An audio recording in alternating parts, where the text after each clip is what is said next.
Shabbat Shalom Mevorach, j'espère que vous allez bien, que vous avez passé une bonne semaine. Paracha de cette semaine, Paracha de Vayeshev. La Torah va nous raconter la plus belle histoire ou une des plus belles histoires de toute la Torah entière. La fameuse histoire de Yosef et ses frères.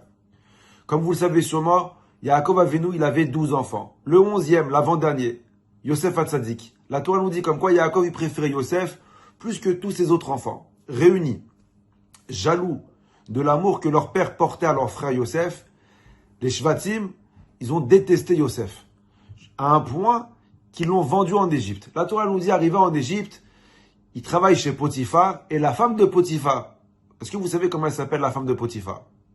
Elle s'appelle Zulika. C'est vrai.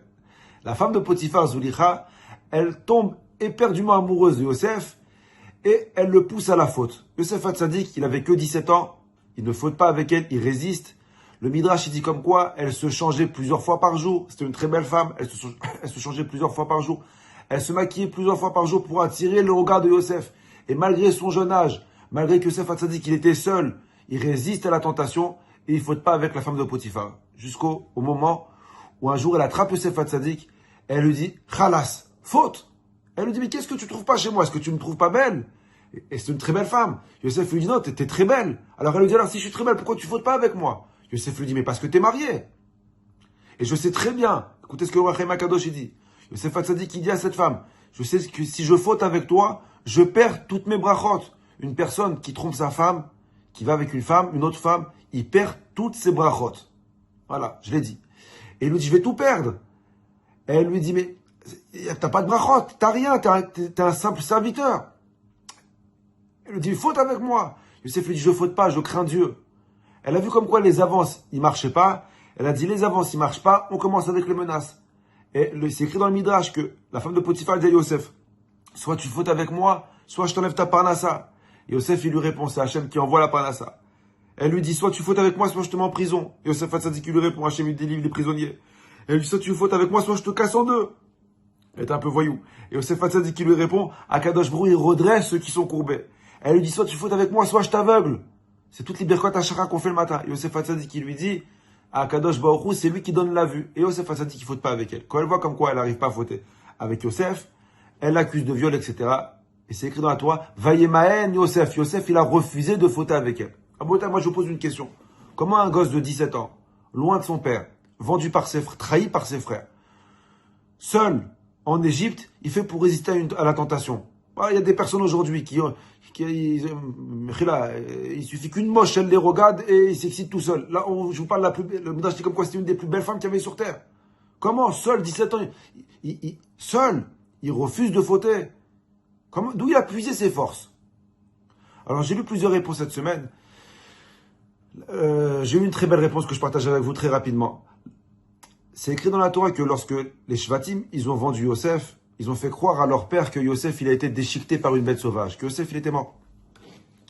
Ils ont apporté comme preuve le manteau de Yosef, ensanglanté, et ils ont dit à Yaakov, est-ce que tu reconnais, à Kerna, est-ce que tu reconnais le vêtement de ton fils?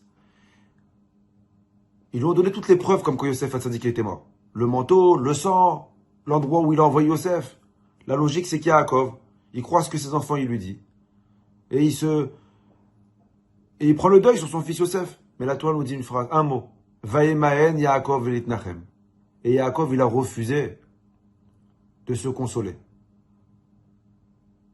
Le refus de Yaakov de se consoler, c'est que le même mot, Vayemaen Yaakov, et Vayemaen Yosef. Yosef, il a refusé de fauter. Le refus de Yaakov de se consoler, c'est ce qui a créé à Yosef le refus de fauter. C'est très fort ce que je vous dis. En deux mots, ce qui donne de la force aux enfants, c'est ce que les parents ils vont faire. Étant donné sans même le savoir, étant donné comme quoi Yaakov, il a refusé de prendre le deuil sur son fils, sans même le savoir, quelques mois plus tard, il a donné une force à son fils de refuser de fauter. Vous savez aussi où c'est écrit ce mot Vayemaen, il a refusé Rachel Imenu. Quand on dit Ana leitnachem, Rachel, elle refuse de se consoler sur la perte de ses enfants. Et bien le refus de Rachel de se consoler sur la perte de ses enfants, elle a donné une force, elle a créé une force à son fils Yosef de refuser de faire la faute. Donc je vous ai posé une question au départ, mais comment Yosef il a fait pour pas fauter? Lui, peut-être qu'il n'avait pas les forces. Mais étant donné que quelques semaines avant, Yaakov il a refusé de fauter, quelques mois avant, Rachel, elle a refusé de porter le deuil sur son fils. Le refus du père et le refus de la mère, ils ont créé un refus au fils qui refuse de fauter. Qu'est-ce qu'on apprend de cette histoire? Ce que je vais créer moi, ce que je vais faire moi, je vais créer une force à mon fils pour qu'il puisse lui faire la chose facilement. Nous sommes les créateurs de notre vie, pas seulement de notre vie, nous sommes les créateurs de la vie de nos enfants. Une personne qui combat, il transmet à son fils l'envie de combattre. Une personne qui y croit, il transmet à son fils l'envie d'y croire. Ton fils devient ce que tu es. En plus fort, certes, mais il deviendra toujours ce que tu es. Alors sois bien, afin que ton fils, il soit en beaucoup plus fort, mieux que toi. La semaine prochaine.